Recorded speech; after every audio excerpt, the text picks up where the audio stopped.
सतगुरु की साजी निवाजी प्यारी साध संगत जी, प्यार और सत्कार से कहना धन निरंकार जी।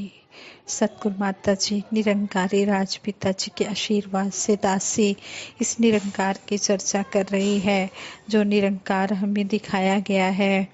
आप जी आशीर्वाद देना, साथ संगत मां दासी को आशीर्वाद देना कि जो भी सतगुरु की कृपा से दासी बोल रही है, इन बोलों पर खुद भी अमल कमाए और जो भी बोले जा रहे हैं वो सब आप जी की कृपा से ही दासी सीख रही है और सीखती चली जा रही है।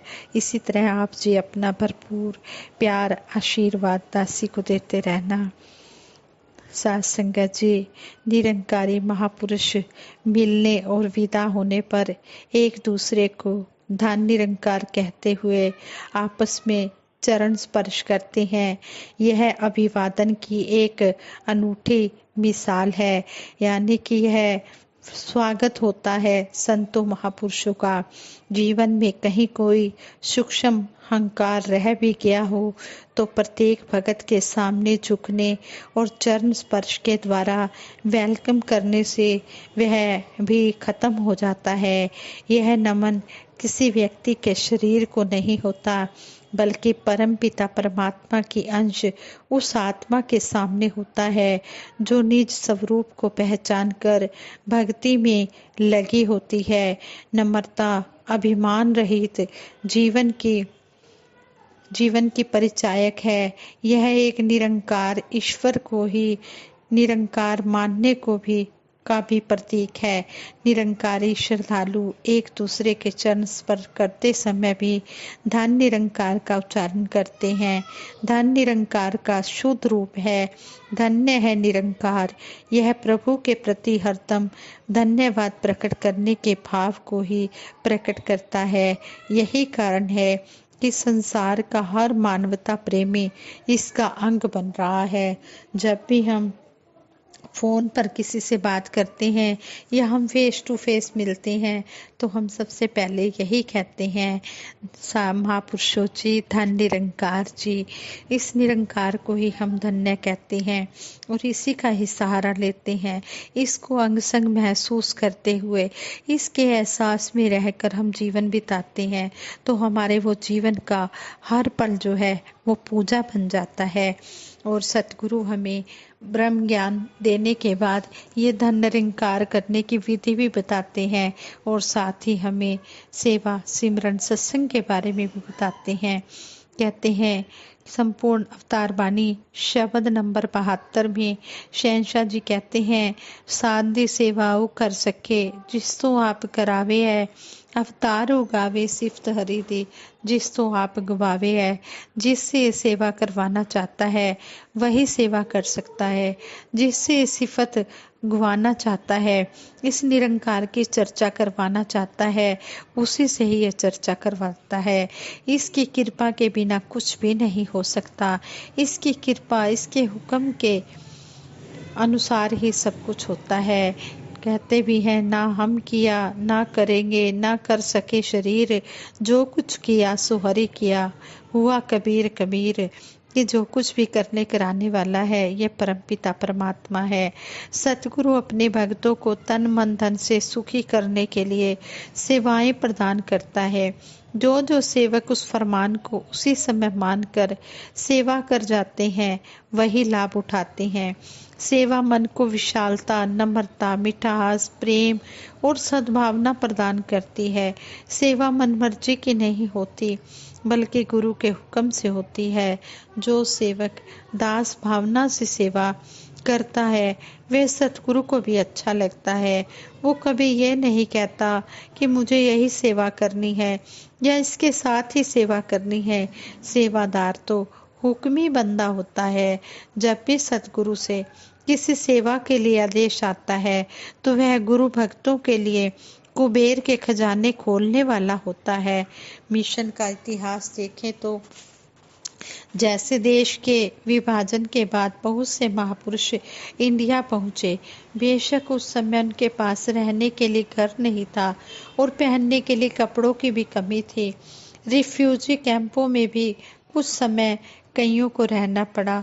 उस समय शहंशाह बाबा अवतार सिंह जी महाराज ने भक्तों को खुशहाल करने के लिए आशीर्वाद दिया कि अपनी मेहनत की कमाई में से हर परिवार 1 रुपया प्रति सदस्य प्रति महीने के हिसाब से बिल्डिंग फंड की सेवा करे। दातार रहमत करेगा, आपकी सेवा रंग लाएगी। जल्द ही आप संत जन अपने मकानों में रहने योग्य बन जाएंगे। आपके निर्माण कार्य भी होते रहेंगे और वहाँ प्रभु यश करके हर किसी को सुख भी मिलेगा। जिसने भी सतगुरु के वचनों को माना उनको हर प्रकार की खुशी मिली। सच्चाई ही है। संपूर्ण अवतार बानी शब्द नंबर 226 में शहंशाह जी समझाते हैं, देश काल ते समय मुताबिक सतगुरु जिवें चलांदा है, हुक्म एदा सिर मत्थे तार के गुरसिख चलता जाता है। सतगुरु के हुक्म के अंदर रहकर जो भी सेवक सेवा करता है उसके चरणों में दुनिया की धन दौलत आ जाती है। जिस माया के पीछे दुनिया वाले भाग रहे हैं, यह माया संतों के पास अपने आप दौड़ी चली आती है। शहंशाह जी कहते हैं, जेड़े दांदी खातर बंदा उठ उठ दौड़ा लांदा है, गुरु दी सेवा जेकर करिए आपे भजदा आंदा है। सतगुरु बाबा गुरबचन सिंह जी महाराज भी फरमाते हैं, सेवा एक ऐसी चाबी है जिससे सतगुरु के भरपूर खजाने से जो चाहे ले सकते हो। इसी प्रकार से सेवा एक नुस्खा है जिससे हम सतगुरु को खुश कर सकते हैं। सेवा करते समय हमें चेतन और सजग रहना है, क्योंकि सेवा वही प्रवान होती है जो सतगुरु के कहे अनुसार समय पर की जाए, जो तन मन धन को सतगुरु के वचनों के अनुसार हूँ बहू निष्काम निरक्षित समर्पित भाव से की गई हो। ऐसी सेवा सतगुरु को बहुत अच्छी लगती है और सेवक को आत्मिक सुख देती है। सेवा सेवक के जीवन में सुखों के दरवाजे खोल देती है। तो इस तरह सेवा के बारे में भी बताया गया है कि सेवा सतगुरु वही प्रमाण करते हैं जो गुरु के हुक्म के अनुसार की जाती है। आज संगत जी कहते हैं, एक ने कही दूजे ने मानी, नानक कहे दोनों ब्रह्म ज्ञानी। जब सतगुरु के कहे अनुसार गुरु का कहना मान लिया जाता है तो फिर कहते हैं कि वो सही मायनों में ब्रह्म ज्ञानी बन जाता है, वे हुक्मी बंदा बन जाता है। हुक्मी बंदे वही हैं जिनके अंदर निरंकार का उजाला भर गया हो, जो अपना तन मन धन गुरु को समर्पित कर गए हों। कहते हैं कि गुरु के उपदेश का असर जब मनों पर पड़ जाता है, फिर उनकी कथनी और करनी में कोई फर्क नहीं रह जाता। वो जो कहते हैं वो करके भी दिखाते हैं। गुरु के आदेश के अनुसार वो सारे काम करते चले जाते हैं और गुरु के प्यारे गुरसिख कहलाते हैं। गुरु का हुक्म स्वयं मानना और दूसरों को मानने के लिए प्रेरित करना, यह हुक्मी बंदों की निशानी होती है। गुरु का हुक्म रब्बी हुक्म होता है और रब का हुक्म मानने वाले हुक्मी बंदे होते हैं। गुरु के हुक्म अनुसार चलना शुरू करते ही जीवन में तब्दीली आ जाती है। जैसे जैसे गुरु के बताए रास्ते पर चलते हुए वह वैसे ही काम करता चला जाता है तो जीवन से मनमत दूर हो जाती है। फिर उसके अंदर प्यार ही प्यार भरता चला जाता है। गुरु के हुक्म को मानकर हुक्मी बंदे 84 लाख योनियों से भी मुक्ति पा लेते हैं। सतगुरु बाबा हरदेव सिंह जी महाराज ने एक बार सेवा दल रैली में विचार करते हुए फरमाया था, यह परिवार के प्रति अपनी जिम्मेदारियों को निभाने के साथ साथ सेवाएं करते हैं, यानी कि अपनी घर गृहस्थी की जिम्मेवारियों को भी संभालते हैं और सेवा भी करते हैं। सेवाओं के लिए समय भी निकालते हैं। दुकानों आदि पर मेहनत करना, कोई किसी ऑफिस में काम कर रहा है, कहीं कोई रेहड़ी लगा रहा है, कहीं कोई किसान के रूप में काम कर रहा है। अनेकों रूपों में परिवार का पालन पोषण करने के लिए अन्य सामाजिक प्राणियों की तरह उन सारी जिम्मेदारियों को निभाने के लिए समय और शक्ति चाहिए। तो वह सब कुछ करने के साथ साथ सेवा के लिए समय निकालना कोई आसान काम नहीं है। यह एक ऐसा तप त्याग का भाव है जो इनको सारी जिम्मेदारियां निभाने के साथ साथ सेवा की ओर भी प्रेरित करता है और यह निकल पड़ते हैं सेवा करने के लिए निष्काम भाव से, नम्रता पूर्वक, मर्यादा में रहकर, हुक्मी बंदे बनकर। हुक्मी बंदों की चाल इस दुनिया में सबसे निराली होती है, सबको अच्छी लगती है। हुक्मी बंदे प्यार और नम्रता से भरपूर होते हैं। ये अपने मन से हर प्रकार की बुराई को दूर रखते हैं, किसी के अवगुणों को नहीं देखते हैं। इनके मन में हमेशा यही भाव रहता है कि हमने सतगुरु के कहे अनुसार कर्म करते चले जाना है। संपूर्ण हरदेव पानी में सतगुरु बाबा हरदेव सिंह जी महाराज फरमाते हैं, मधुर वचन ही लब पर हरदम संत जनों के रहता है। संत जनों के होठों पर हमेशा मीठे वचन ही रहते हैं। वो जब भी बोलते हैं ठंडक देने वाले वचन बोलते हैं। दया धर्म का मन में इनके नित नित दरिया बहता है। इनके मन में हमेशा दूसरों के लिए दया ही रहती है।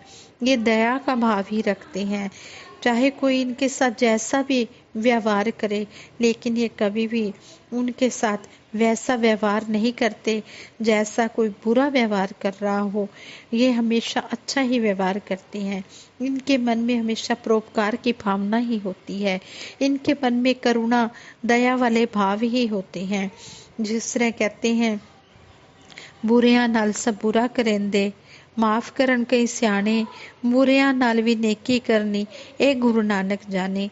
कहते हैं जब गुरु का दर मिल जाता है, फिर गुरु के दर पर आकर इस ब्रह्म ज्ञान को पाकर मन में दया का भाव उमड़ पड़ता है। फिर चाहे कोई कितना भी बुरा करने की कोशिश करे, कितना भी बुरा भला अपशब्द बोलता रहे, भगत के मन पर कोई असर नहीं होता है। यह भगत उसी समय अपने मन को इस निरंकार के चरणों में जोड़ लेता है, इसका सिमरन करने लग जाता है, तो उसको पता ही नहीं लगता कि दूसरा इंसान क्या कह रहा है। वो बुराई का अपने ऊपर लेप ही नहीं लगने देता, क्योंकि उसके मन में हमेशा अच्छाई ही बसी होती है। मिलवर्तन का भाव उठाए, जग में सदा विचरते हैं। कहते हमेशा मिलवर्तन की भावना ही संत महात्मा रखते हैं। उनके पास प्यार ही प्यार होता है। कहते हैं जिसके पास जो होता है वही वो आगे देता चला जाता है। जिसके मन में दूसरों के लिए प्यार होता है वो प्यार ही बांटता है। जैसे कहते हैं कोई बोतल होती है, उसके अंदर जहर होता है और बाहर अमृत लिखा होता है, लेकिन जब वो बोतल को खोलते हैं देखते हैं इसमें तो जहर है। लेकिन एक बोतल ऐसी होती है जिसके बाहर चाहे जहर लिखा होता है, लेकिन अंदर उसके अमृत होता है। जब देखने वाला उसको अच्छी तरह से चेक करता है, वो देखता है इसके अंदर तो अमृत है। बाहर वाले लेवल से कुछ लेना देना नहीं है, जो अंदर लेवल है उसी को ही प्रयोग करना है। इसी तरह सतगुरु बार बार यही समझाते हैं कि हमने अपने मन में दूसरों के लिए प्यार वाली भाषा लानी है, प्यार वाली बोली लानी है, मिलवर्तन वाली भावना लानी है। इसी तरह संत महापुरुष अपने मन में हमेशा मिठास ही रखते हैं, अपने व्यवहार में अपनी सोच को अच्छा ही रखते हैं। तो ये सब सतगुरु की कृपा से ही होता है, सतगुरु की शिक्षा से ही होता है। जब तक इंसान सतगुरु की शरण में नहीं आता, वो बंदा नहीं बन सकता। कहते हैं एक बंदा बंदा नहीं बनता, एक बंदा भगवान बने, कहे अवतार वस्त है एक को, जो पूछे इंसान बने। कहते हैं कि इंसान तो इंसान नहीं बनता, चाहे उसे कितना भी संसार वाले कुछ भी कहते रहें, लेकिन उस पर कोई असर नहीं होता। जैसे ही गुरु की शरण मिली, संतों का संग मिला, उसके मन के भाव बदल जाते हैं, फिर वो भगवान का रूप बन जाता है। वो सतगुरु की शरण में आकर अपने आप को बदल लेता है। ऐसे ही आगे संपूर्ण हरदेव वाणी के शब्द में समझाया है। हर किसी से दुनिया में ये सद्व्यवहार ही करते हैं। जो संत महात्मा होते हैं वो दुनिया में हर एक के अंदर इस परम पिता परमात्मा का अंश देखते हुए अच्छा व्यवहार ही करते चले जाते हैं, करते हैं उपकार सदा ये परोपकारी होते हैं। ये हमेशा दूसरों का भला ही करते चले जाते हैं। इनके पास भला ही भला होता है। ये कभी किसी का बुरा सपने में भी नहीं सोच सकते हैं। कहे हरदेव संत सदा ही जनहितकारी होते हैं। सतगुरु बाबा हरदेव सिंह जी महाराज समझाते हैं कि संत महापुरुष हमेशा दूसरों का भला करने वाले ही होते हैं। हुक्मी बंदा हमेशा यही कोशिश करता है कि सतगुरु ने कृपा करके उसके दिल से हर प्रकार के भरम भुलेखों को खत्म कर दिया है, उसके दिल से हर प्रकार की चिंताएं खत्म कर दी हैं। इसलिए क्यों न ऐसे दयालु सतगुरु के हर हुक्म की पालना करते हुए जीवन की श्वास से व्यतीत हो। चाहा गई चिंता मिटे मनवा बेप्रवाह, जिनको कछु नहीं चाहिए वो शाहन के शाह। कहते कि वो शहनशाहों के भी शहनशाह बन जाते हैं, जिनकी सारी चिंताएं, जिनकी इच्छाएं सब सतगुरु के चरणों में समर्पित हो जाती हैं। फिर वो सतगुरु के हुक्म के अनुसार रहकर हर हाल में दाता का शुक्र मनाते हुए जीवन का हर पल व्यतीत करते हैं। जैसी भी परिस्थिति आ जाए वो हर पल सतगुरु का शुक्राना ही करते हैं। हर हाल में शुक्र शुक्र शुक्र ही करते चले जाते हैं। जब हर हाल में शुक्राना करना भगत को आ जाता है तो सही मायनों में उसे ज्ञान की समझ आ जाती है। वो सही मायनों में एक सच्चा ब्रह्म ज्ञानी बन जाता है।